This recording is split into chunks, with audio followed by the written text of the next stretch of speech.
দর্শক, একদিকে যখন যুদ্ধবিরতির আলোচনা চলছে, ঠিক তখনই গতকাল 1 জুন আমেরিকা ইরানের উপর একটা বিশাল সামরিক হামলা চালিয়ে বসেছে।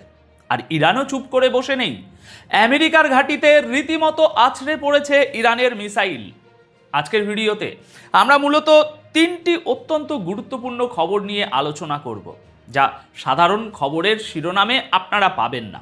প্রথমত, আমরা বিশ্লেষণ করব যুদ্ধবিরতির আড়ালে আমেরিকা কেন হঠাৎ করে ইরানের কেশম এবং গোর্খ দ্বীপে হামলা চালালো এবং ইরানের পাল্টা জবাব কতটা ভয়ঙ্কর ছিল। দ্বিতীয়ত, পেন্টাগনের একটা বিশাল ডাহা মিথ্যে বা রহস্য আমরা ডিকোড করব আজ। আমেরিকা দাবি করছে তাদের একটি MQ-1 ড্রোন ভূপাতিত হয়েছে, অথচ এই মডেলের ড্রোন তারা 7 বছর আগেই বাতিল করেছিল। তাহলে আকাশে উঠছিল কার ড্রোন? CIA এর গোপন প্রজেক্ট, নাকি পেন্টাগন তাদের উন্নত ড্রোনগুলো হারিয়ে এখন ভাঙাড়ি ব্যবহার করতে বাধ্য হচ্ছে?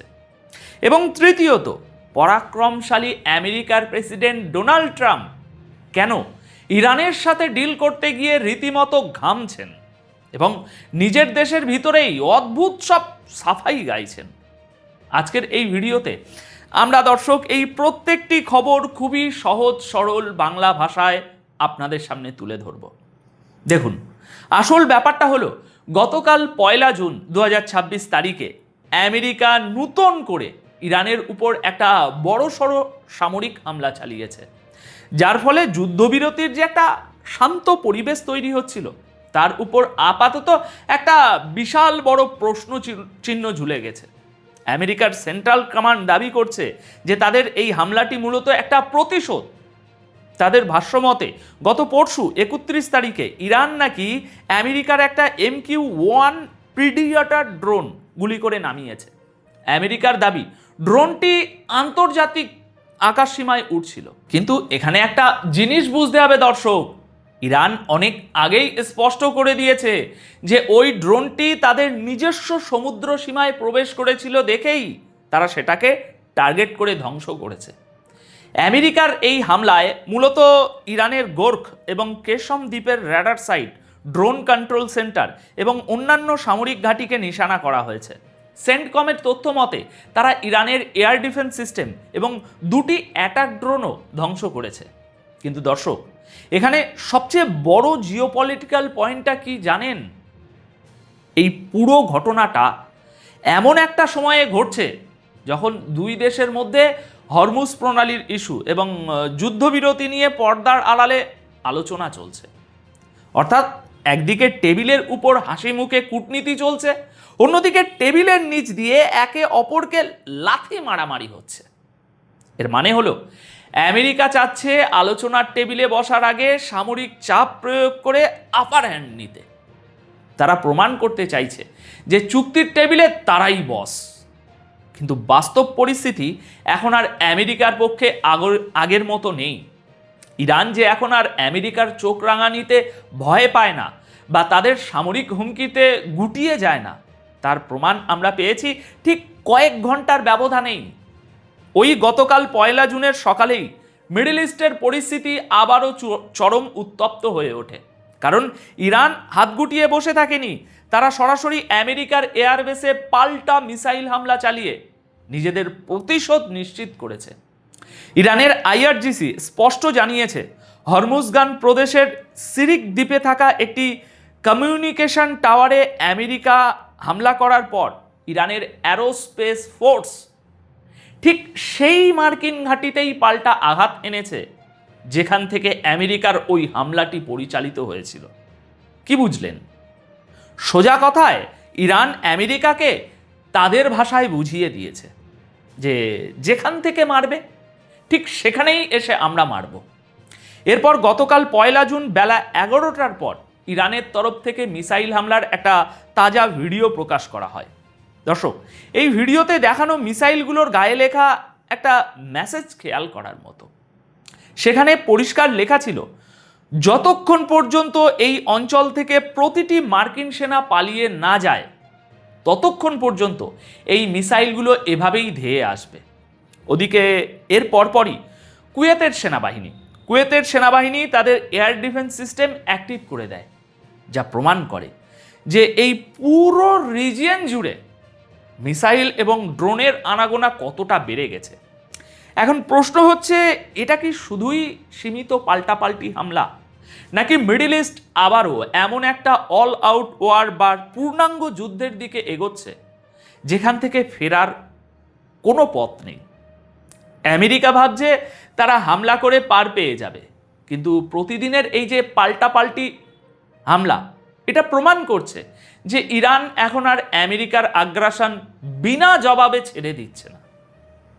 এবার আসুন সেই চমকপ্রদ খবরটিতে, যা আমেরিকার দাবির উপর একটা বিশাল বড় প্রশ্নচিহ্ন দাঁড় করিয়ে দেয় এবং তাদের ভিতরের দুর্বলতাগুলো সামনে নিয়ে আসে। দর্শক, সেন্টকম বলছে ইরান তাদের একটি MQ-1 ড্রোন ভূপাতিত করেছে, আর তার জবাবেই তারা গতকাল ইরানের উপরে হামলা চালিয়েছে।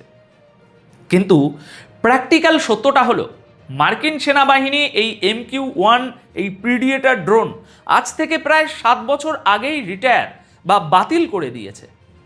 তাহলে ইরান কোন ড্রোনটা ফেলল? বাতিল করা ড্রোন আকাশে উঠছিল কিভাবে? জিওপলিটিক্যাল বিশ্লেষক হিসাবে এখানে আমাদের দুটো লজিক্যাল ব্যাখ্যা মনে হচ্ছে। প্রথমত, এটা হতে পারে যে এই ড্রোনটি মার্কিন মিলিটারির ছিলই না, বরং এটা সরাসরি সিআইএর অপারেট করা কোনো প্ল্যাটফর্ম ছিল। কারণ ইন্টেলিজেন্স এজেন্সিগুলো অনেক সময় তাদের এই এরকম গোপন অপারেশনের জন্য পুরনো এবং আনঅফিসিয়াল সিস্টেম ব্যবহার করে থাকে, যাতে তারা ধরা পড়লে বা ভূপাতিত হলে অফিসিয়াল সেনাবাহিনী দায় এড়াতে পারে। দ্বিতীয়ত এবং সবচেয়ে চাঞ্চল্যকর লজিকটি হলো, আমেরিকা হয়তো স্টোরেজে ফেলে রাখা পুরনো MQ-1 ড্রোনগুলোকে বাধ্য হয়ে আবার অ্যাক্টিভ করেছে। কারণ আপনারা জানেন, সাম্প্রতিক সময়ে আমেরিকা তাদের সবচেয়ে আধুনিক এবং দামি MQ-9 রিপোর্ট ড্রোন একের পর এক হারাচ্ছে। এখন এত অত্যাধুনিক ড্রোন হারানোর যে আর্থিক এবং কৌশলগত ক্ষতি, সেটা সামলাতে না পেরেই কি আমেরিকা এখন তাদের এই বাতিল করা পুরনো ড্রোন মাঠে নামিয়েছে? পেন্টাগন বা সেন্টকম যাই বলুন না কেন, এই বিষয়ে একদম চুপ। তারা কোনো ডিটেলস দিচ্ছে না যে এই ড্রোনটি কোন ইউনিটের ছিল বা কেন 7 বছর আগে বাতিল হওয়া ড্রোন এখন আকাশে উঠছে। আর এখানেই আমেরিকার দুর্বলতাটা বিশ্বের সামনে পরিষ্কার হয়ে যাচ্ছে। তারা নিজেদের ক্ষতি ঢাকতে গিয়ে এখন নিজেরাই নিজেদের বোনা জালে আটকে পড়ছে। এখন এই ভিডিওর শেষ অংশে আমরা কথা বলবো এমন একজন মানুষকে নিয়ে, যিনি এই মুহূর্তে সবচেয়ে বেশি চাপে আছেন। তিনি হলেন ডোনাল্ড ট্রাম্প। দর্শক, একটা সময় ছিল যখন আমেরিকা কোনো দেশের দিকে আঙুল তুললে সেই দেশ ভয়ে কাঁপত। কিন্তু এখন ডোনাল্ড ট্রাম্প ইরানের সাথে নিজের শর্তে ডিল করতে না পেরে রীতিমতো হাবুডুবু খাচ্ছেন। গতকাল 1 জুন তারিখে ট্রাম্প একটি বিবৃতি দিয়ে দাবি করেছেন যে ইরান নাকি আমেরিকার সাথে ডিল করার জন্য মরিয়া হয়ে আছে এবং এই চুক্তি হলে তা আমেরিকা ও তার মিত্রদের জন্য খুব ভালো হবে। শুধু তাই নয়, ট্রাম্প তার দেশের সেই সব রাজনৈতিক বিশ্লেষক এবং রাজনীতিবিদদের উপর একটা চরম বিরক্ত প্রকাশ করেছেন। কাদের উপর? যারা নেগোসিয়েশনের এই ধীর গতি নিয়ে বা কখনো যুদ্ধ কখনো চুক্তির কথা এই বলে এই যে বিষয়টা, এটা নিয়ে সমালোচনা করেছেন। ট্রাম্প বলছেন এই ধরনের হইচই নাকি চুক্তির পথে বাধা সৃষ্টি করে এবং তাকে স্বাধীনভাবে কাজ করতে দেয় না। কিন্তু পর্দার আড়ালের আসল কূটনীতিটা কি জানেন? আসল ব্যাপার হলো, ট্রাম্প যতই বোঝানোর চেষ্টা করুন যে সব তার কন্ট্রোলে আছে, বাস্তবতা হলো বিশ্বের সবচেয়ে বড় সুপার পাওয়ার হয়েও আমেরিকা ইরানকে তাদের কোনো শর্ত মানতে বাধ্য করতে পারছে না। যতবারই বলা হচ্ছে যে ডিল প্রায় হয়ে গেছে, ততবারই নতুন কোনো ইস্যু, কখনো হরমুজ প্রণালী, কখনো ইউরেনিয়াম, আবার কখনো আমেরিকার চাপিয়ে দেওয়া নতুন কোনো অযৌক্তিক শর্ত সামনে এসে সব উল্টে আটকে দিচ্ছে। আমেরিকা ইরানের উপর অতিরিক্ত প্রেশার তৈরি করতে চাইছে, কিন্তু ইরান সেই প্রেশারের কাছে মাথা নত না করে উল্টো মিসাইল মেরে পাল্টা জবাব দিচ্ছে। আর ট্রাম্প দেশবাসীর সামনে অদ্ভুত সব যুক্তি দিয়ে বোঝানোর চেষ্টা করছেন যে কেন চুক্তি এত দেরি হচ্ছে। দেখুন, পরিস্থিতি যেদিকে এগোচ্ছে তাতে একটা বিষয় একদম স্পষ্ট, কাগজের কলমে চুক্তির সই হওয়াটা এখন অনেক দূরের পথ। আমেরিকার এই চাপিয়ে দেওয়া একতরফা আধিপত্যের দিন যে শেষ হয়ে আসছে, মিডল ইস্টের এই সমীকরণগুলো তারই জলজ্যান্ত প্রমাণ। সামরিক আগ্রাসন চালিয়ে এখন আর কাউকে আলোচনার টেবিলে ভয় দেখানো যায় না। ইরান সেটাই চোখে আঙুল দিয়ে দেখিয়ে দিচ্ছে। দর্শক, আজকের এই বিশ্লেষণ নিয়ে আপনাদের কি মতামত? আমেরিকা কি শেষ পর্যন্ত এই অঞ্চলে তাদের আধিপত্য আগের মতো টিকিয়ে রাখতে পারবে? কমেন্ট করে আপনাদের মূল্যবান মতামত অবশ্যই জানাবেন। আপাতত এই প্রতিবেদন তাহলে এখানেই শেষ করছি।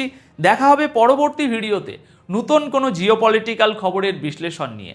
সবাই খুব ভালো থাকবেন, সুস্থ থাকবেন। ধন্যবাদ আপনাদের সকলকে।